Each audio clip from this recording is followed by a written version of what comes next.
HLC, le carrefour des icônes.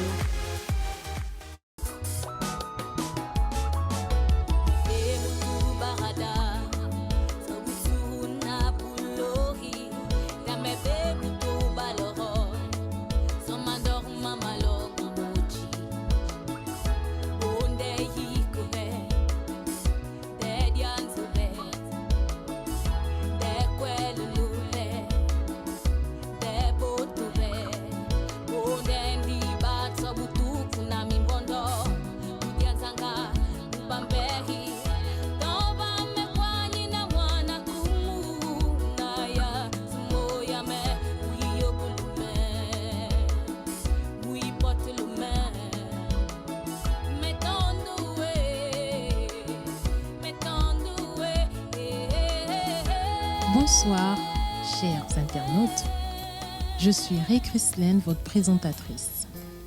Aujourd'hui, dans notre émission HLC, j'ai l'honneur de recevoir Monsieur Jérémy Pobat. Bonjour, Monsieur Jérémy. Bonjour, Madame la journaliste. Vous êtes un jeune entrepreneur. Bien sûr. Vous êtes propriétaire d'un garage. Pouvez-vous vous présenter brièvement à tous ceux qui nous suivent en ce moment? Ok. Je me nomme Jérémy Pobat, propriétaire d'un garage à Songolo. Dans le nom du garage, c'est le garage Friend Mega Service, situé à Songolo, sur la voie des Dallettes au Transfo. Voilà pour le garage. Monsieur Jérémy, en quelques mots, pouvez-vous nous faire le résumé de votre parcours?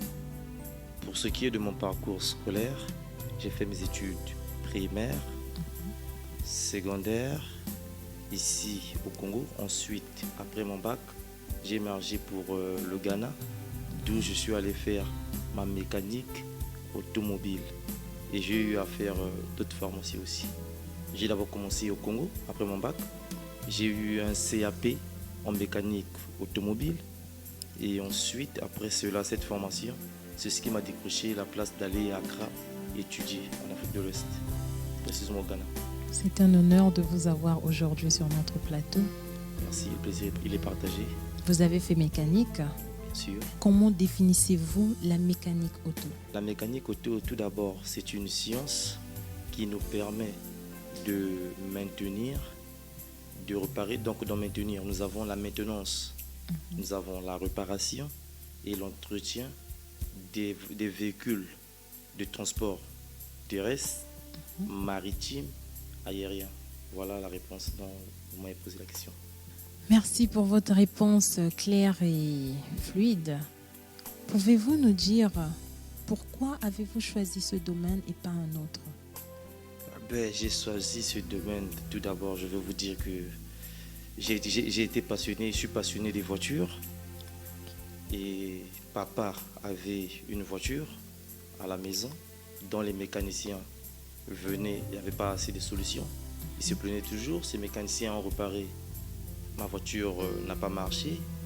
Ensuite, j'avais un ami, mécanicien déjà, donc quand j'étais à l'école, au lycée, il venait avec des voitures. Et quand il finissait, il roulait avec. Et moi, j'étais content, j'ai démonté les pneus. Et papa a ensuite acheté une voiture. Et d'où j'ai eu le goût et l'engouement de faire ce métier. Pour moi, je dis que c'est un métier noble, être mécanicien.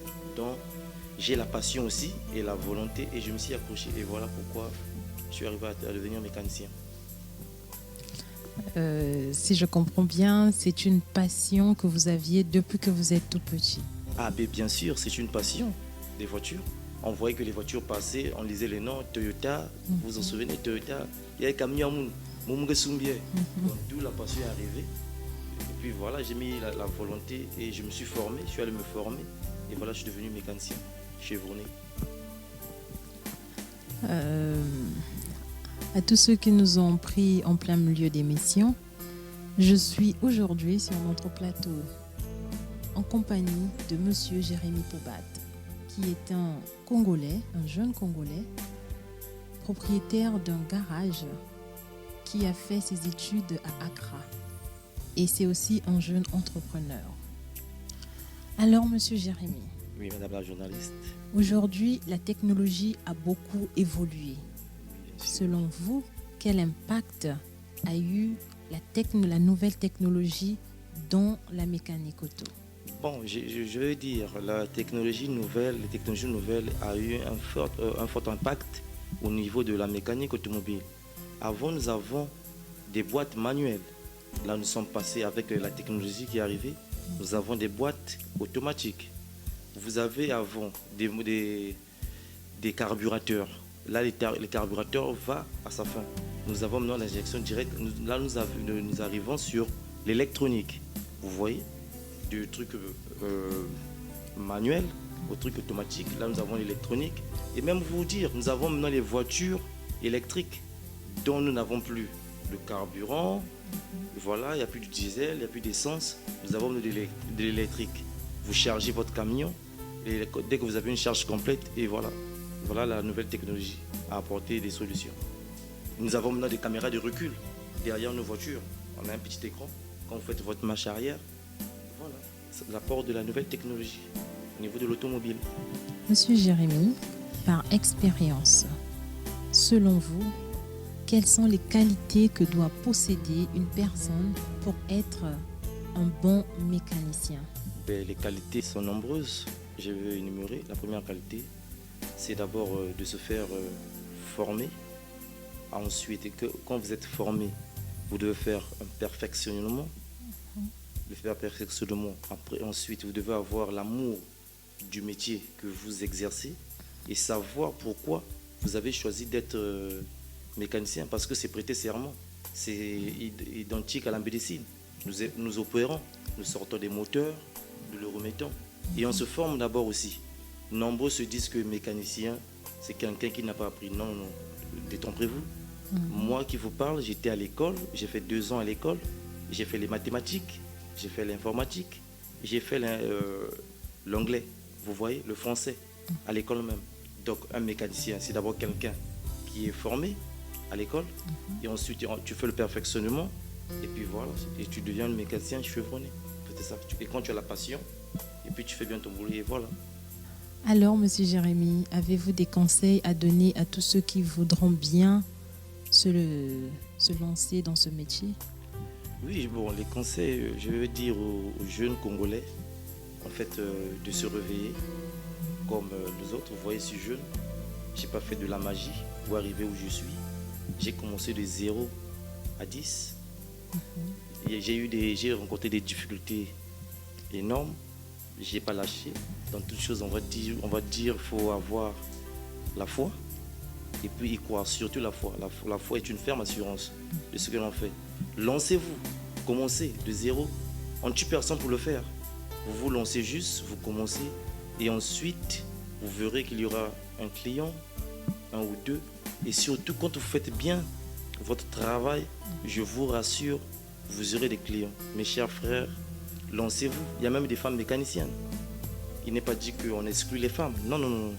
Lancez-vous, trouvez un terrain, débrouillez-vous, vous pouvez le louer, cherchez des financements, ou soit vous-même. Moi, j'ai commencé, j'avais rien, de 0. Comme je vous le dis aujourd'hui, ça va, ça avance. Et voilà. Alors, Monsieur Jérémy, pour tous ceux qui nous suivent et qui aimeraient bien être formés par vous, parce que je rappelle, vous avez fait vos études au Ghana.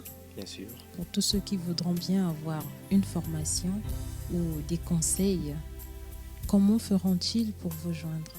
Merci, je vais un peu ajouter. La porte est ouverte à tout le monde, filles comme garçons. Il n'y a pas de différence d'âge, petit, grand, vieux. Venez vous former parce que nous avons besoin de la formation. La formation est là. On a besoin des apprentis. On veut bien des apprentis.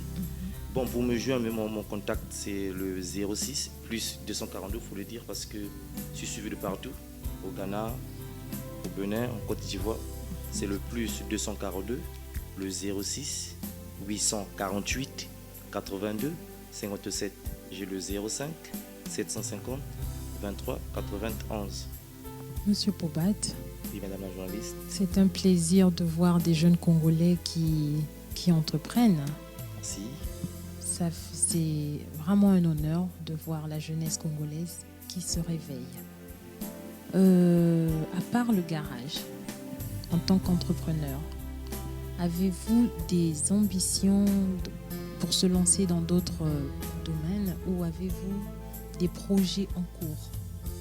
Oui, merci. Bien sûr, j'ai un projet en cours dont j'ai lancé. Je suis en train d'ouvrir une limonaderie ici à Pointe-Noire, dont j'ai déjà lancé ce projet. Il est en cours. Je vais vous présenter au moins la première bouteille qui est sortie de ma limonaderie, dont vous aurez l'occasion de déguster et faire montrer ce nouveau produit aux Congolais sorti de ma limonaderie. Et voilà, j'ai mon produit, c'est le jus de Barbadine. Et, le nom c'est les délices de Jipobat. Nous faisons le jus de Barbadine, dont j'ai un prototype. Nous avons le jus d'ananas, jus de mangue, Barbadine, Corosol, dont j'ai le réel plaisir de vous offrir la bouteille. Tout doit sortir de la limonaderie Jipobat. Merci beaucoup, merci, c'est un réel plaisir. Merci beaucoup, Monsieur Jérémy. De rien. Qu'est-ce qui vous a poussé à vous lancer dans ce domaine? Tout d'abord, pour une petite introduction, j'ai eu la chance de travailler dans 2 grandes brasseries du Congo. J'ai travaillé à Brasco, ensuite j'ai travaillé à la Bralico. Et ensuite, il y a ma maman qui est dans la restauration. Elle a lancé son jus et moi j'étais son fournisseur des bouteilles. Donc j'achetais en Europe, je la livrais. Et ensuite, j'ai acheté mon matériel à moi. Elle m'a donné la formule et je me suis lancé. Et je vous dis, mes fruits sont plantés chez moi à la maison. J'ai mes barbadines à la maison. J'ai planté mes fruits, ça sort droit de mon jardin. Et j'ai eu à faire l'agriculture avec les parents. On avait un jardin. Donc j'ai pris goût. D'où est venue l'idée d'innover cette bouteille que vous voyez. C'est purement sorti de mon jardin, de la maison. Faites comme moi, plantez et vous aurez du jus, tout simplement. J'essaierai, je tenterai l'expérience. Ok, vous m'en parlerez. Alors, ça semble être facile. Vous avez vos fruits chez vous et vous faites le jus vous-même. Et y a-t-il des difficultés auxquelles vous faites face pendant la production? Oui, bien sûr, il y a des difficultés, il y en a toujours dans toute chose. Je dirais le début n'est pas facile. Ça peut sembler facile comme vous le dites, mais c'est pas facile. Il faut vous passer d'abord à la cueillette, ensuite il faut recueillir le jus. Moi je le mixe, j'ai acheté du matériel, je le mixe, je stérilise mon eau avant de le faire. Et ensuite je mets du sucre, je mets de l'eau, un peu du citron, et voilà, et je mets dans mes bouteilles, et je bouchonne, et on met le logo. Voilà, c'est pas facile, mais on s'y accroche. Celui qui aime la chose, il fait malgré les difficultés. À entendre toutes ces étapes, ces différentes étapes de fabrication, je suppose que cela demande beaucoup, financièrement, cela demande beaucoup. Comment vous faites pour vous en sortir? Avez-vous des partenaires, des actionnaires? Comment ça se passe? Je dirais pour l'instant, je n'ai pas encore des partenaires. Pour votre information, je suis à la recherche des partenaires, des actionnaires. Pour l'instant, je suis le seul investisseur dans ma limonaderie. Mais je demande une offre à ceux qui veulent, ceux qui m'entendent, ceux qui veulent s'investir, ceux qui sont intéressés à ce produit. La porte est ouverte. J'ai juste un coach, un mentor qui m'accompagne sur cet élan. Il m'accompagne vraiment. Les conseils, voilà, c'est un peu ça. Nous vous souhaitons beau vent et à tous ceux qui nous suivent, tous ceux qui sont intéressés. Voici un jeune Congolais qui veut créer de l'emploi. Nous vous invitons à répondre à son appel. Pour l'avenir, quelles sont vos perspectives? Oui, bien sûr, à l'avenir, j'ai des grands projets. Là, je suis sur une limonaderie. Pourquoi pas à l'avenir avoir une brasserie? C'est possible à celui qui croit. C'est ce que j'envisage. Et puis pourquoi pas donner du travail aux jeunes Congolais qui sont à la maison, qui disent toujours il n'y a pas du boulot, on ne fait rien. Et moi j'ai créé. Aujourd'hui, je suis d'abord seul. À la longue, j'aurai 100 personnes, 1000 personnes. Pourquoi pas avoir une brasserie à moi-même et employer mes frères congolais. Nous sommes arrivés à la fin de notre émission. Avez-vous un dernier mot à adresser à tous ceux qui nous suivent? Mes derniers mots, tout d'abord, je remercierai d'abord la maison de production Hermès House qui m'a donné ce privilège de passer à cette émission. Et vous-même, madame la journaliste, vous êtes privée de votre temps pour venir me donner cette belle interview. Le plaisir est partagé. Bon, à la vie des Congolais, je vais vous dire, nous sommes jeunes. Lancez-vous dans l'entrepreneuriat. C'est vraiment important. Ça ouvre les portes. Et voilà, et créer des entreprises. Faites comme moi. Je suis un modèle pour vous. Je suis jeune. Voilà, c'est ça le dernier mot à dire. Merci. Merci d'avoir répondu présent à notre émission et nous vous souhaitons bien de choses et tout le bonheur du monde. Merci, c'est gentil. À très bientôt sur notre plateau. Merci, Monsieur Jérémy. Chers internautes, nous sommes arrivés à la fin de notre émission. Pour rappel, aujourd'hui, nous avons eu l'honneur de recevoir sur notre plateau Monsieur Jérémy Pobat, qui est un jeune Congolais entrepreneur qui a une limonaderie et il est propriétaire d'un garage, du garage Friends Meka Service qui se trouve à Songolo. Merci beaucoup à l'équipe technique grâce à qui nous avons été dans de bonnes conditions durant notre émission. Merci à Monsieur Hermès Le Pro qui a été à la prise de vue, au son, à la lumière, au montage et à la réalisation. Merci à tous ceux qui nous ont suivis, bien de choses dans vos maisons et à très bientôt. Bonne soirée.